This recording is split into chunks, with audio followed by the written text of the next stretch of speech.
Good evening, boys and girls of Seaford College. On the eve of the 6th Johnson Centre Sportspersons Dinner, we thought it would be great to grab a fireside chat with one of our guest speakers for the evening, Mr. Lawrence Bruno Nero Dallaglio. Lol, great to see you again, my friend. Probably not the first time you've ever been in the headmaster's office. Well, you could say that. I mean, obviously there was the interview to get accepted into Ampleforth College, where I studied, and that went very well because I was named after the patron saint of the school, so St Lawrence. But no, it's a great pleasure to be here at Seaford College and in your very capable hands as the MC for the evening. Now, what we've got here is, we want a quick journey, Lol. We've only got 5 minutes. Obviously this is just for the pupils, for something for them, about your journey from when you went to one of the most regarded, best regarded schools in the country, through your academic progression, through your sport, how you interlink both of those. Well, first of all, I mean, like a lot of young boys growing up, was interested in and got excited by sport as something that I was really keen on. Football, rugby, cricket, anything really that was thrown at me or I was given the opportunity to do. I didn't grow up thinking one day I'm going to be a rugby player and play for England, as maybe young boys and girls do now. I very much just enjoyed school, probably a little bit too much if I'm honest. But I tried to play sport at every single level, but you wouldn't have said, if you saw Lawrence Dallaglio aged 8, 12, even 15, 16, he's going to be a rugby player and he might go on and play international rugby. I enjoyed it as much as possible. I thought I was really good at football. And then when you play against someone who's very good, you realise that actually maybe you're not quite that good. Obviously I could catch, so I played rugby. Otherwise I'd have ended up in a rowboat, I should imagine. But I started to get really serious about rugby from the age of about 16 onwards. I got moved from the wing, where it was freezing cold up in Yorkshire, to number 8. It may have had something to do with the fact that I grew from 5'8" to 6'4" in one summer from the age of 15 to 16. I must have had a growth spurt, and suddenly rugby became a lot more fun and interesting. And I played number 8, and I thought, actually, this is something that I really enjoyed. But my personal journey, being serious for a second, I lost my sister very tragically on the Marchioness riverboat disaster in 1989. I was in a really difficult and, I was grieving, I was in a really tough space. And I left school, I left Ampleforth age 17 that summer. Life was very tough for me and for my parents at that time. And then in the end, I got to the age of 18 and I knew that I needed to do something to change the course of my life and turn my life around. And I remember fondly playing rugby at Ampleforth, and I just joined a rugby club. I opened the newspaper aged 18, and I thought, where am I going to go? And it happened to be Wasps, and Wasps at that time were top of the league table. I had no idea where they were. Thankfully they were in London where I lived, and I got on the train and I turned up at Wasps, and really what I wanted at that moment was a family, a community, a sense of purpose, just someone to put their arms around me really and help me. And when I walked into Wasps Rugby Club at the time, that's exactly what happened. No one asked me about my past, no one questioned me, and the lovely thing about rugby is that it celebrates difference. It doesn't matter where you're from, what your background is, what you look like. It's a game for everyone. And I walked in there and it meant a lot to me, and that's probably why I spent the next 20 years of my life really at the same club, because my why did I play rugby, was to honour the memory of my sister and to really try and bring my family back together. So the emotional drivers were very powerful. I didn't ever think that I would be a professional rugby player, because let's be honest, the game wasn't even professional then. When I turned up at Wasps, it was a eclectic melting pot of professions. There were bankers, brokers, very posh public school boys. There were builders, jewellers. You had a real eclectic mix, and we turned up on a Tuesday night for 2 hours training and a Thursday night for 2 hours training, and then you played on Saturday. And if you made it into the first 15, you were a lucky man, and if you got injured, you started off at the fourth 15, and then you'd have to work your way back up to the first 15 week by week. So it was a very different game of rugby to the one that I see nowadays. So that was kind of my journey. And obviously I became the first ever, or one of the first ever professional rugby players. So I joined university and I was still amateur. I was just enjoying my rugby. I played university rugby. I had a lot of fun at university, as you do when you're there, certainly for the first couple of years anyway, and then you have to get quite serious after a while if you want to finish your degree. And I joined Wasps as a young up and coming player, and then things started to get a bit more serious and the game turned professional. Now I'd already left university. I had a job. I worked as a chartered surveyor, qualified, would you believe?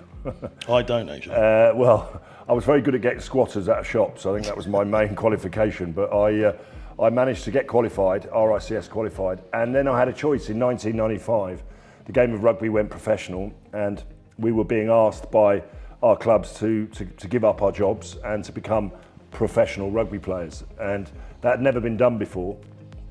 And a lot of my friends were in banking or law or property or whatever they were, and they just said to me, look, I'm not as good as you. I don't want to be a professional rugby player. I'm going to carry on, being a banker and being a broker. And it was the early 90s, and I thought, do you know what?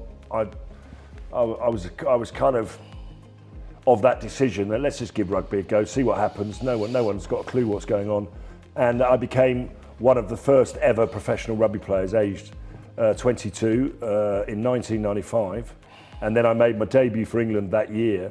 So right place, right time, really. I never really reflected on what life might have been like had I said no, and ended up just going on back to being a surveyor. Well, one thing I'd like to ask you, Lawrence, and I'm sure that the boys and girls watching this who are just starting their journey would be extremely interested in, and thank you for sharing that story about obviously your sister, about the personal tragedy that you've had to deal with. I've known you for 30 plus years, and I know that family is a strong tie for you and a commitment.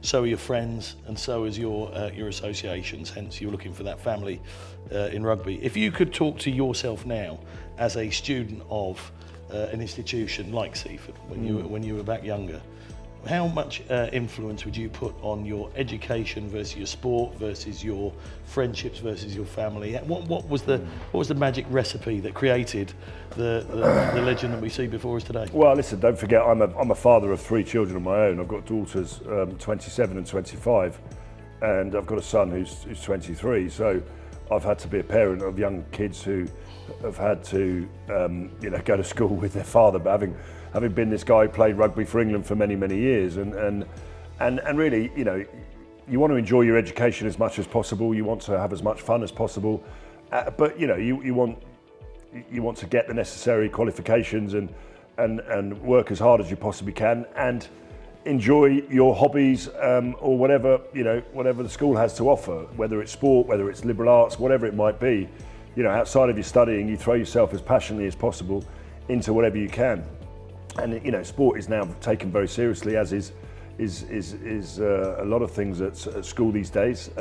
So yeah, listen, when I was at school, maybe if I spoke to my 13-year-old self, I would have worked a bit harder on my education. Nowadays, I think every young pupil is monitored a lot closer than we were when I was at school. And I mean that in the nicest possible way. It's but I mean you want to get results that move you on to the next level. If that's 13 plus, if it might be GCSEs, then you work hard to gain the right results to move on to A levels, and then A levels on to university. But at the same time, you want to work hard, have results that you're proud of, but really enjoy yourself as well. And you make friendships for life, I think. And I still very much am involved and friends with a lot of my cohort of people that I was at school with, at college with, at university, and obviously rugby. So, you continue to do that throughout. Was I guilty of maybe spending a bit too much time on the sports field and not enough time in the classroom? Yeah, possibly. But I certainly enjoyed myself, and I got through school. I had a good time. I got enough qualifications to go on to university, and I ended up finishing my degree, albeit it took me slightly longer, maybe slightly unorthodox way, because I joined the rugby club at the same time. But what I would say to young people is to work as hard as you can. To embrace as much as you can, to enjoy yourself. You make friendships for life, and leave school with results that you're proud of, really, and reflect you and your family. Yes, sport is an important factor in that, and achieving as high honours as you can, but it shouldn't be everything that consumes your life. And I think when you join a professional setup, whether you're an academy or a young person joining any kind of setup, you know, you just got to remember that rugby's only 80 minutes, or cricket might only be for a day, or whatever it might be. The rest of the time, it's about enjoying yourself and creating a network that if you don't have sport around you, you can still go off and achieve great things. And look, rugby gave me the opportunity to travel all around the world. I thoroughly enjoyed it.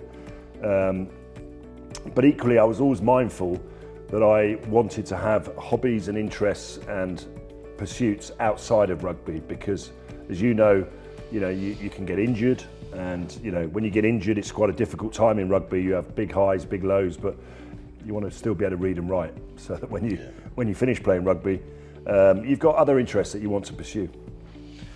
Well, I think, Lawrence, thank you very much for taking the time this evening. I know we've got a lot more questions for you later on in front of the parents, the teachers and those associated with Seaford College.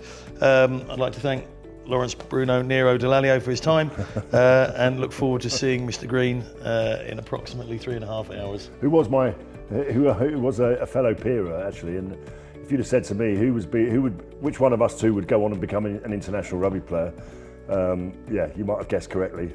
If you'd have said which one would go on and become a headmaster of somewhere as illustrious as Seaford College, yeah, you got it. It was John Green, and definitely not Lawrence Dallaglio.